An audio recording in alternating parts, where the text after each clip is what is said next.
Welcome to పూరా local. నేను మీ హేమమాలిని. మరి ఇవాళ ఫ్రైడే కాబట్టి ఫ్రైడే చాలా మూవీస్ అయితే రిలీజ్ అయిపోయినాయి. అందులో మనం చాలా పెద్ద పెద్ద సినిమాలు ఉన్నాయి, అలాగే చిన్న చిన్న సినిమాలు ఉన్నాయి, పెద్ద హీరోయిన్ సినిమాలు కూడా ఉన్నాయన్నమాట. సో ఇలా మనం ఈ రోజు ఈ ఫ్రైడే చూసుకుంటే మనమే రిలీజ్ అయింది, సత్యభామ రిలీజ్ అయింది, అలాగే నవదీప్తి లవ్ మోలీ కూడా రిలీజ్ అయిందనమాట. మరి ఈ రోజు మనం ముందుగా ఇప్పుడైతే సత్యభామ గురించి చెప్పేసుకుందాం. మరి సత్యభామ అనగానే వెరీ పవర్ఫుల్ క్యారెక్టర్. యాజ్ హిస్టరీలో చూసుకుంటే చాలా పవర్ఫుల్ క్యారెక్టర్ కదా. సో అలాగే మన ఇందులో కూడా సత్యభామ కింద కాజల్ చాలా రోజుల తర్వాత, అది కూడా ఒక ఫీమేల్ ఓరియంటెడ్ మూవీలో మంచి లీడ్ క్యారెక్టర్లో అయితే వచ్చేసిందని చెప్పొచ్చు. ముఖ్యంగా Satyabhama cinema crime thriller zone level of సినిమాలు చూసి ఇష్టపడే వాళ్ళకైతే బాగా నచ్చుద్ది.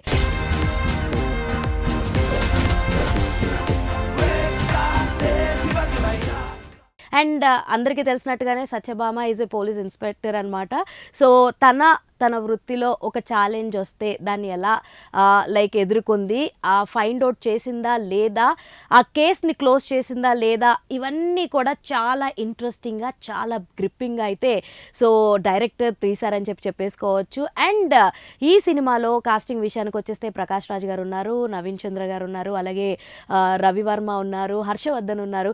సో ఇలా చాలా మంచి కాస్టింగ్ అయితే ఉంది. లిమిటెడ్ కాస్టింగ్ తోటే ఉన్నప్పటికీ కూడా చాలా బాగా తీశారని చెప్పొచ్చు. ముఖ్యంగా సినిమా చూస్తున్నంతసేపు కూడా అరే కాజల్ని భలే ఎలివేట్ చేసి చూపించారే, అబ్బా ఎంత బాగా చూపించారు కదా, ఇన్ని రోజుల నుంచి మనం కాజల్లో ఈ యాంగిల్ని మిస్ అయ్యామా అన్న ఫీలింగ్ని అయితే ఖచ్చితంగా తీసుకొచ్చేస్తారు. మరి ఈ సినిమాకి మ్యూజిక్ అందించిన వారైతే శ్రీచరణ్ పాకాల గారు అనమాట. చాలా సినిమాలకి ఈయన మంచి మ్యూజిక్ అందించిన వారు, ఎన్నో సూపర్ హిట్ సాంగ్స్ కూడా మనకు అందించారనమాట. సో ఇలాంటి ఒక మంచి థ్రిల్లర్ స్పై సినిమాస్కి కానీ థ్రిల్లర్ జోనర్స్కి కానీ శ్రీచరణ్ పాకాల గారి మ్యూజిక్ అయితే అద్దరిపోద్దని చెప్పొచ్చు. సో మరి ఈ సినిమాని డైరెక్ట్ చేసిన వారు సుమన్ చిక్కాల అనమాట. ఫస్ట్ టైం డైరెక్ట్ చేసినప్పటికీ కూడా చాలా అంటే చాలా బాగా డైరెక్ట్ చేశారు. అండ్ శశి గారు కూడా సో ఆయన పర్యవేక్షణలో దీన్ని ప్రజెంట్ చేస్తూ గైడ్ లైన్స్ ఇస్తూ కూడా ఎంతో అద్భుతంగా సినిమాని ముందుకు తీసుకెళ్లారని చెప్పొచ్చు.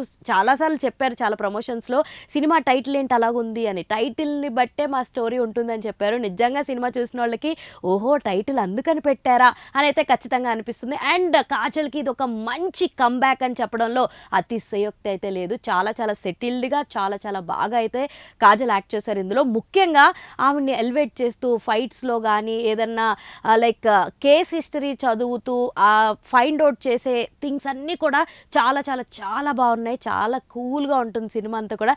నిజంగా క్రైమ్ జోనర్ కథలు చూడాలి, ఒక మంచి క్రైమ్ థ్రిల్లర్ చూడాలి, ఏదైనా మంచి స్టోరీ వస్తే బాగుండు అని అనుకుంటే కనుక మస్ట్ వాచ్లో సత్యభామ అయితే చూసేసేయండి. ఎందుకంటే బాగా థ్రిల్ అవుతారు కాబట్టి. సో కాజల్ పర్ఫార్మెన్స్ కూడా అదిరిపోయింది కాబట్టి ఎలాగైనా సినిమా అందరికీ నచ్చుద్ది. ముఖ్యంగా కాజల్ ఫ్యాన్స్ అప్పుడెప్పుడో చందమామలో మా చందమామ చాలా ముద్దుగా ఉందనుకునే వాళ్ళందరూ కూడా సత్యభామ ఓర మాస్ అని ఖచ్చితంగా అనుకుంటారనమాట. సో మొత్తానికి ఈ సినిమా గనక ఎవరైనా ఒక మంచి థ్రిల్లర్ జోనర్ మూవీ చూడాలి అనుకుంటే కనుక don't miss watch in theatres. So మరిన్ని ఇంట్రెస్టింగ్ అప్డేట్స్ కోసం చూస్తూనే ఉండండి పూరా లోకల్.